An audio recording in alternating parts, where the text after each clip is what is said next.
This video is brought to you by Jojo Hub. PC components र ल्यापटप्सको लागि Jojo Hub लाई सम्पर्क गर्नुहोला.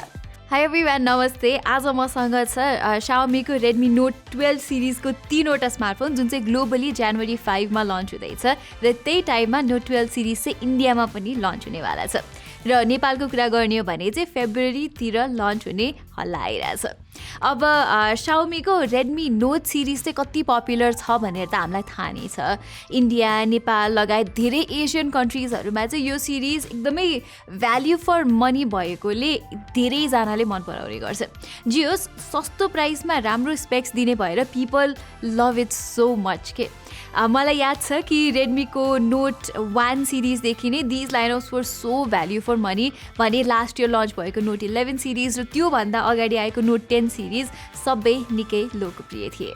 र यही लेगेसीलाई निरन्तरता दिँदै Xiaomiले Note 12 सिरिज पनि लिएर आएको छ. ल सुरुमा चाहिँ मसँग छ यो सिरिजको सबैभन्दा अफोर्डेबल एन्ट्री Redmi Note 12 अनि त्यसपछि हल्का महँगो पर्ने Redmi Note 12 Pro र फाइनली यो सिरिजको सबैभन्दा प्रिमियम फोन चाहिँ यो हो Redmi Note 12 Pro Plus.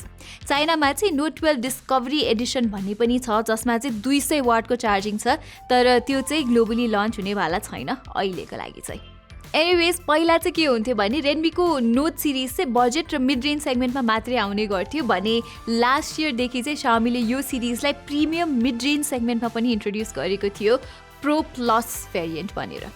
I don't know if you remember तर लास्ट इयर चाहिँ नेमिङ अलिक कन्फ्युजिङ नै थियो साँच्चै के भन्नुपर्दा. इन्डियामा छुट्टै नाम, चाइनामा छुट्टै नाम, ग्लोबल भेरिएन्टको छुट्टै नाम तर यसपालि चाहिँ एउटै नाम राखेको छ Xiaomiले जो स्ट्रिमलाइन गरेको छ ग्लोबली र चाइनामा र इभन नेपालमा पनि. सो कुन फोन कुन हो भनेर बुझ्न त्यस्तो गाह्रो चाहिँ छैन यसपालि. ल anyway let's start with the Redmi Note 12 है त. यो सबै फोनको अनबक्सिङ चाहिँ म अहिले गर्दिनँ, फेरि धेरै समय लाग्छ. यो भिडियो चाहिँ मोर अफ एन ओभरभ्यू जस्तो मात्रै हो र यो फोनहरू चाहिँ नेपालमा लन्च भइसकेपछि म राम्रोसँग अनबक्सिङ र रिभ्यू भिडियो लिएर आउने छु इन्डिभिजुअल प्रडक्ट्सको. So stay tuned for that. Anyway म Note 12 को कुरा गर्दै थिएँ. प्राइसिङको कुरा गर्नु पर्दाखेरि चाहिँ Note 12 को मूल्य इन्डियामा 15,000 को हाराहारीमा सुरु हुनेछ जुन चाहिँ नेपालमा आउँदा त्यही 30,000 बिलोको प्राइसमा सुरु हुन्छ होला. सो Note 12 मा चाहिँ वाट्स ग्रेट इज सुरुमा चाहिँ यो फोनमा तपाईँले 5G पाउनुहुन्छ. पहिला चाहिँ Redmi Note सिरिजको 30,000 भन्दा कम प्राइस पर्ने फोनमा चाहिँ 5G हुने गर्दैन थियो तर त्यो कुरा चाहिँ अपग्रेड गरेको छ Xiaomiले यसपालि.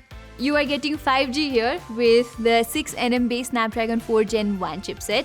अब कोर पर्फर्मेन्सको कुरा गर्ने हो भने चाहिँ पहिलाको Redmi Note 11 को 4G भेरिएन्टमा चाहिँ Snapdragon 680 थियो. त्यो भन्दा Snapdragon 4 Gen 1 को नर्मलदेखि लिएर गेमिङ पर्फर्मेन्स चाहिँ निकै नै बेटर छ. र अर्को कुरा भनेको चाहिँ यहाँ तपाईँले 30,000 रुपियाँमा AMOLED स्क्रिन पाइराख्नु भएको छ विथ 120 Hz रिफ्रेस रेट जुन चाहिँ यो प्राइसको लागि चाहिँ इट्स फ्यान्टास्टिक. त्यसै गरी डिजाइन पनि एज यु क्यान सी हेर्दा राम्रै छ.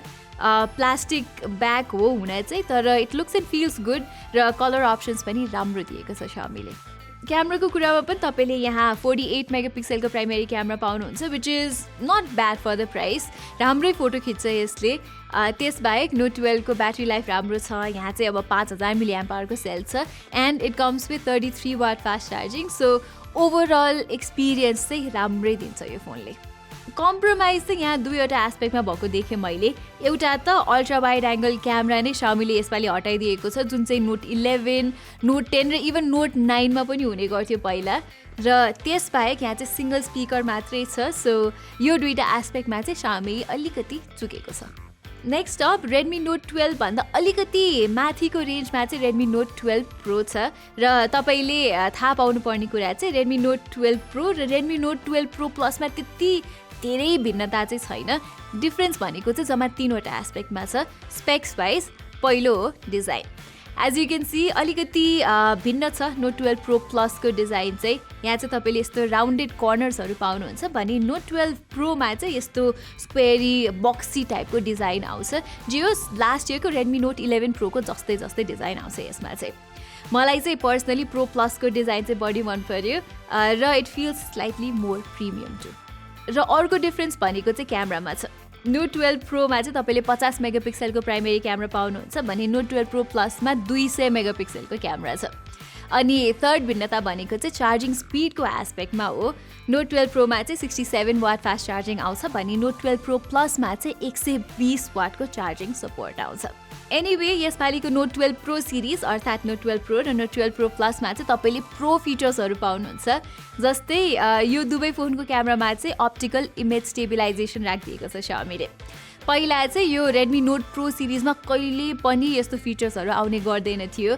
Xiaomi ले चाहिँ आफ्नो हायर एन्ड सेगमेन्टमा मात्रै दिने गर्थ्यो OIS जस्तो फिचर, तर इट्स अ गुड थिङ कि अहिले Xiaomi ले चाहिँ नोट सिरिजमा पनि यो फिचर फाइनली ल्याएको छ। यदि तपाईँलाई थाहा छैन भने OIS भएपछि चाहिँ फोटोजहरू सेकी र ब्लरी आउने जस्तो समस्या हुँदैन। अर्को कुरा चाहिँ यो दुवै फोनमा डिस्प्ले क्वालिटी पनि इम्प्रुभ भएर आएको छ र अप्टिमाइजेसन पनि यसपालि बेटर छ।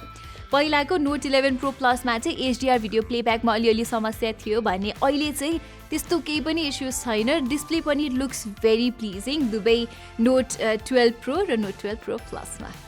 पर्फर्मेन्सको कुरामा पनि you get an upgrade here as well.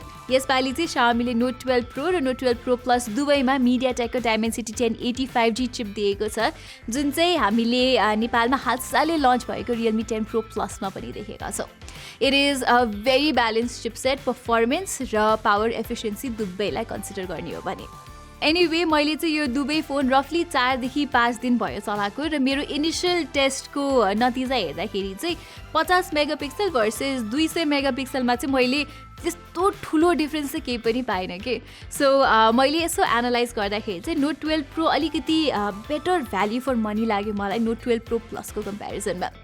Note 12 pro चाहिँ त्यही 40,000को प्राइसको हाराहारीमा लन्च हुन्छ होला नेपालमा। सो त्यो प्राइसको लागि चाहिँ it will be a more value for money offering.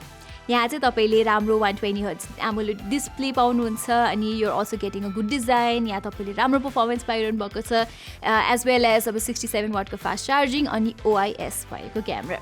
तर तपाईँसँग अलिकति बजेटको हेडरुम छ भने चाहिँ र इफ यु वान्ट 120 वाटको चार्जर जसले चाहिँ फोनलाई 20 मिनटमै फोन चार्ज गरिदिन्छ, if that is important to you, you can go with the Redmi note 12 pro plus as well.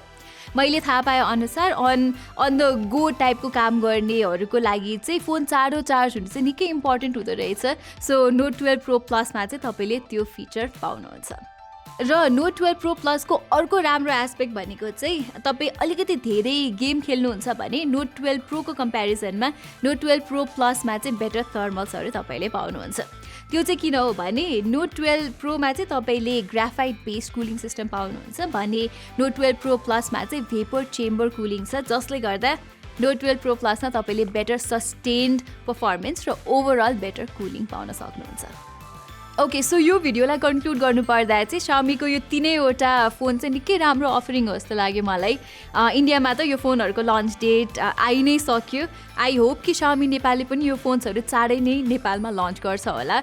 मैले अघि नै भने जस्तै फेब्रुअरीमा आउने चाहिँ हल्ला छ र I expect good aggressive pricing from Xiaomi Nepal as well. र बाई द वे म चाहिँ यो तीनैवटा फोनको फुल रिभ्यू लिएर आउने छु चाँडै नै। सो सब्सक्राइब गर्न र बेल आइकन थिच्न चाहिँ नबिर्सिनु होला। यति भन्दै म प्रतिमालाई बिदा दिनुहोस् and I see you in my next video.